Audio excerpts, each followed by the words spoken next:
everyone and welcome sa panibagong episode ng Zambo Eats. Another day, another food adventure na naman na masasaksihan nyo dito sa aming channel. And today, nandito tayo sa Barangay Mercedes para bisitahin ang Canto y Cocina, isang modern karinderya dito sa Zamboanga City. And titikman natin ang mga masasarap na pagkain nila. Kaya tara, samahan nyo kami at simulan natin ang panibagong food adventure ng Zambo Eats.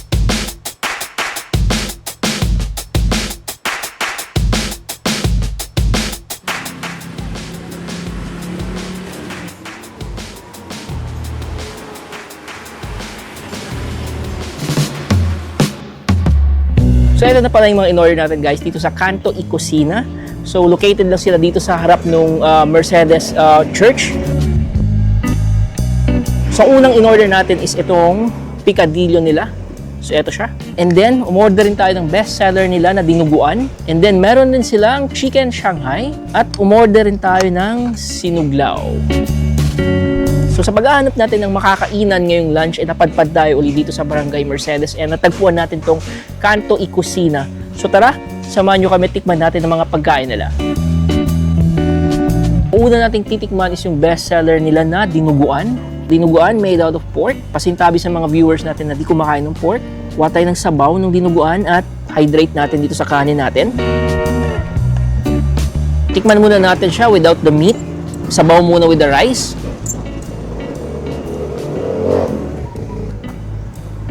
In fairness, masarap yung sabaw Kaya pala best seller nila tong dinuguan. Kasi sabaw pa lang masarap na. Titikman na natin yung meat guys ng dinuguan. So eto siya, first bite.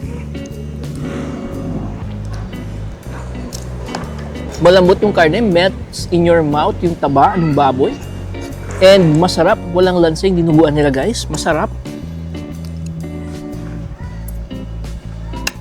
Yan, Chabacano style yung pagkakaluto ng mga ulam dito guys sa Canto y Cocina. And once again, masarap. Sabaw pa lang, masarap na.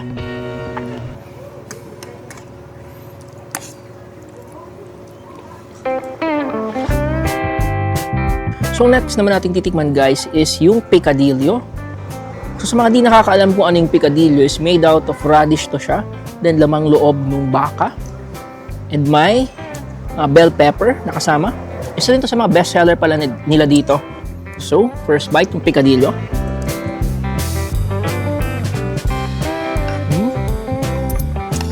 Masarap. Hindi overcook yung radish na ginamit nila. Crunchy pa siya. So, after natin sa dinuguan at picadillo, this time titikman naman natin yung sinuglaw nila. Kuha tayo ng sinuglaw. So, makita nyo, may mga sili na kasama. And merong pipino.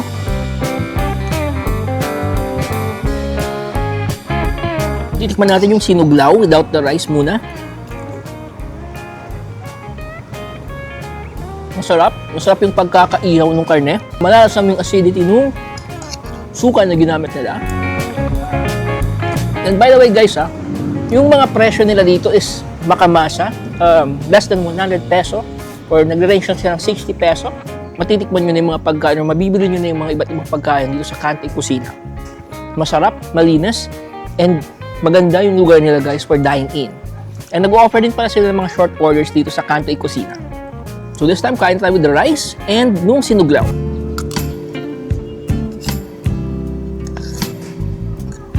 So meron din pala tayong in-order guys na chicken Shanghai. Ito siya. Chicken Shanghai. And then lalagyan natin siya ng hot sauce. So first bite ng chicken Shanghai.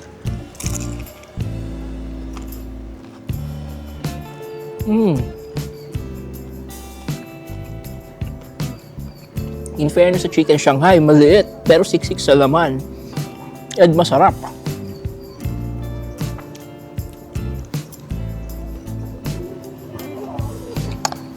Kaulit tayo. Then this time, kuha tayo ng dinuguan. And kuha tayo ng sinuglaw.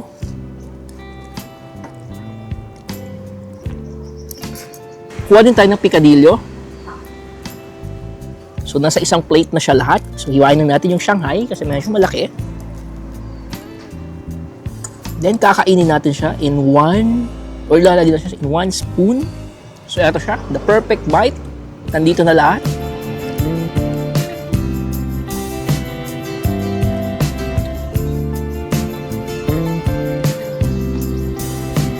Wala akong masabi guys, hindi masarap, malinis yung pagkain nila, malinis yung pagkaka-prepare ng pagkain.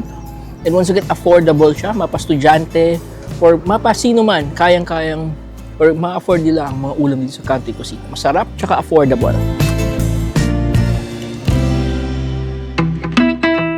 So, umorder din pala tayo guys ng sisig burger nila. So, tamang narinig yung may sisig burger dito sa Kantoy Kusina. So, hindi lang ulam ang binibenta nila, meron rin mga merienda like burgers, hotdog sandwich. So, ito yung best seller nila. So, kung makikita nyo, sisig burger. So, kung makikita nyo, merong onion, merong pipino, merong fried egg, and merong sisig. So, sisig yung laman ng sisig burger, guys. So, titikman na natin siya.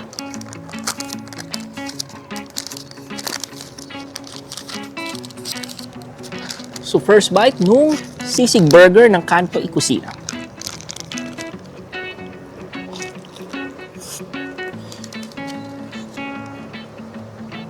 Masarap yung burger guys. Then, nalagyan na siya ng hot sauce. And itong burger na nakikita nyo guys, 60 pesos lang po siya dito sa Kantoy Kusina. So, tamang narinig nyo, 60 peso. Mura na. And ito na yung burger na makukuha nyo, which is yung sisig burger na.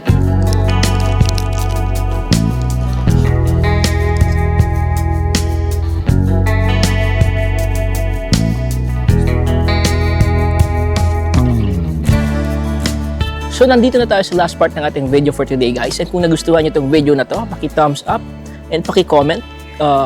Magbabasa kami ng mga comments sa comment section. And kung di ka pa naka-follow sa aming Facebook page, paki-follow po kami. Nasa TikTok na rin pala kami, guys, at Zambo8 sa TikTok. And paki-subscribe na rin po kami sa aming YouTube channel. So, maraming salamat sa pag-suporta nyo, guys. And kung napadpad kayo dito sa Barangay Mercedes at kung nagugutom kayo, naghahanap kayo ng makakainang karinderya na masarap, malinis, and affordable. So, pwede niyong bisitahin yung Kantoy Kusina. Masarap yung pagkain nila. And ang ganda ng view. And then, abot kaya yung mga presyo ng pagkain. So, salamat sa suporta nyo guys. And see you in our next video. That's yummy.